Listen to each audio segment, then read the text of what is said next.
Hey guys, welcome to today's video. We're going to be discussing the Arizona Cardinals, and we're just going to be going over and analyzing how they've played so far this season. Before we get started, please like and subscribe. It really helps my channel grow.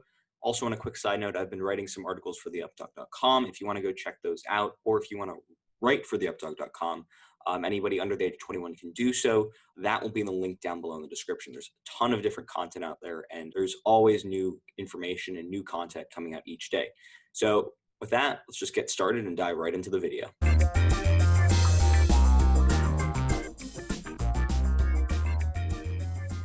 So before we get started on talking about the Arizona Cardinals and how they've played so far this season, I just want to go over their overall stats for this season. So offensively, they rank number 1 in yards per game, 12th in passing yards, 2nd in rushing yards per game, and 7th in points per game. This is an elite offense, and this is something that I'm going to say multiple times during this video.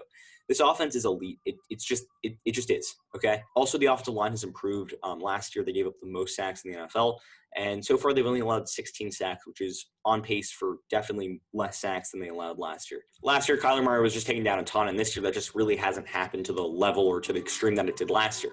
Also, defensively, they're 19th in defensive yards per game, 18th in pass defense, 23rd in run defense, and they are 14th in points per game allowed. This offense is elite. This defense is more or less average, but the defense is good enough to allow for the offense to be able to win football games. This is an offensive football team. This is an elite offensive football team. It's a high-powered, high-flying, great offense, and that's all thanks to Kliff Kingsbury, as well as Kyler Murray and DeAndre Hopkins. Let's start just talking about how much they're outscoring their opponents by. They're outscoring their opponents by over 7 points per game, and that's thanks to that high-powered offense. Let's also talk about that high-powered offense. This offense is elite, and I know I said I was going to say that multiple times, and I am. I can't stress that enough. This is a fun offense to watch, and it's because they're so dynamic in so many phases of the game. Talk about Kyler Murray. I mean, he has been awesome this year. The former first-round pick, first overall pick, only a few seasons ago, he's already thrown for 2,644 yards on 68.3% completion percentage, and he has 19 touchdowns through the air and 8 interceptions. Those don't sound like great stats, but then when you tack on the 619 rushing yards and 10 rushing touchdowns that he's had, you realize that he's on pace for a fantastic season. I mean, this guy is the second leading rusher on a great rushing football team. He's only 20 or so rushing yards behind Kenyan Drake, who's number 1, and Drake has over 50 more attempts than him. So you know that Kyler Murray is one of the reasons why this Cardinals ground game is so effective and so efficient. Also, if you add up his passing touchdowns and his rushing touchdowns, he has 29 touchdowns to 8 interceptions. He also has 2 fumbles, so that's 29 touchdowns to 10 turnovers. Really good ratio, right? You want to see 3-1 ratio. And this guy's an MVP caliber player right now. I mean, he's playing at a high level. He's extending plays with his legs. He has a great arm. He's hitting those deep balls. But that's because of what Kliff Kingsbury is able to do, dialing up the play calls, looking up different schemes and stuff like that. And that's thanks to DeAndre Hopkins. DeAndre Hopkins has been fantastic this year. 72 catches, 912 receiving yards, and 4 receiving touchdowns. And although that's not as many receiving touchdowns as some of the other great wide receivers in the NFL, maybe guys like Davante Adams or players of that caliber. I mean, this guy is well on his way to 1,500 receiving yards, 1,400 receiving yards this year, and 100 receptions. I mean, this guy is elite, and DeAndre Hopkins is the reason why Kyler Murray has had so much success, and the reason why this Cardinals offense has had so much success. Plus, Christian Kirk and Larry Fitzgerald have been really good in their own right. I mean, Kirk has 31 catches for 477 yards and 6 receiving touchdowns. He's a big play, dynamic threat.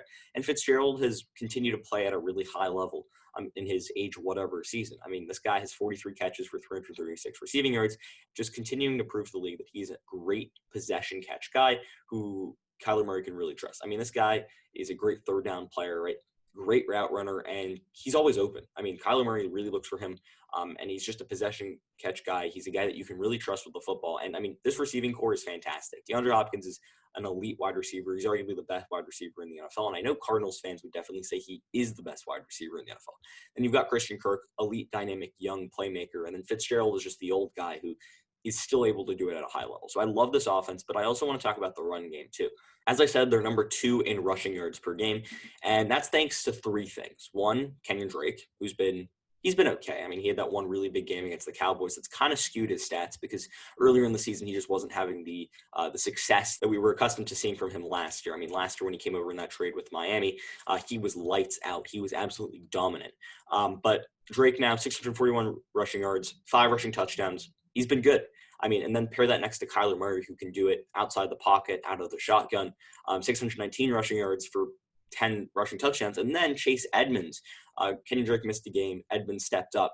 He has 315 rushing yards for 1 rushing touchdown. But what Edmonds provides is a little bit more as a pass catcher, too.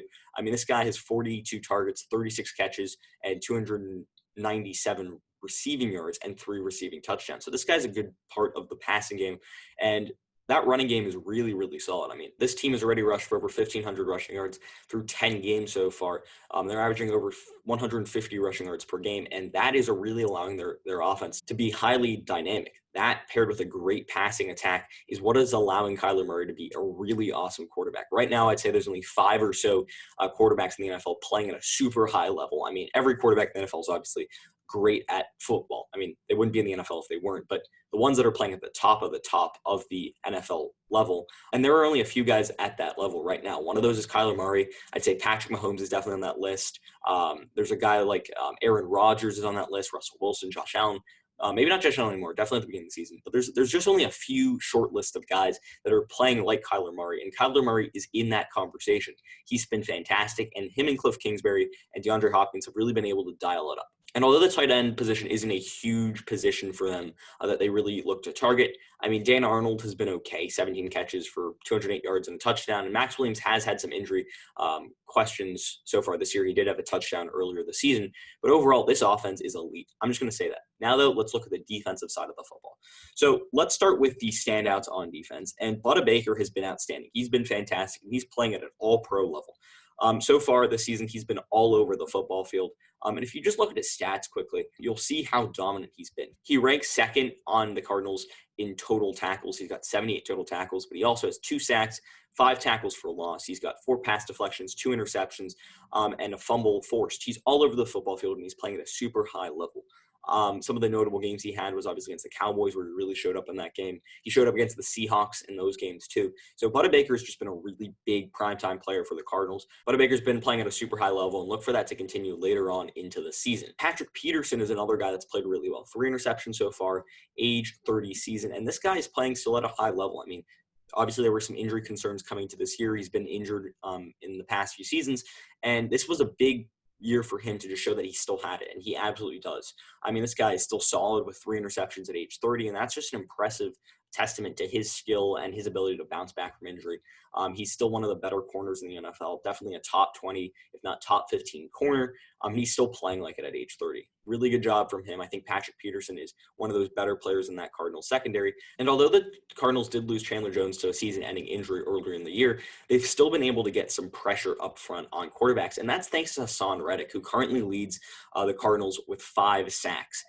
Reddick has never had more than 4.5 sacks in his NFL career. And the former first-round pick out of Temple back, I think, in 2017, has struggled in his first few seasons in the NFL. But this year, the Cardinals really, really hooped for him to improve, and he really has. He stepped up. He has 5 sacks. He leads the team, and he's been dominant right now.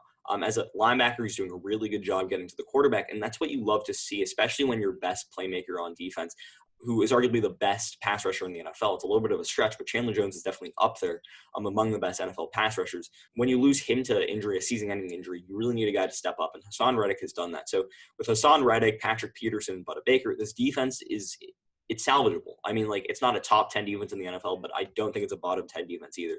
It's somewhere in the middle. It's probably in between 15 and 20, but it's good enough to allow for this offense to win games, right?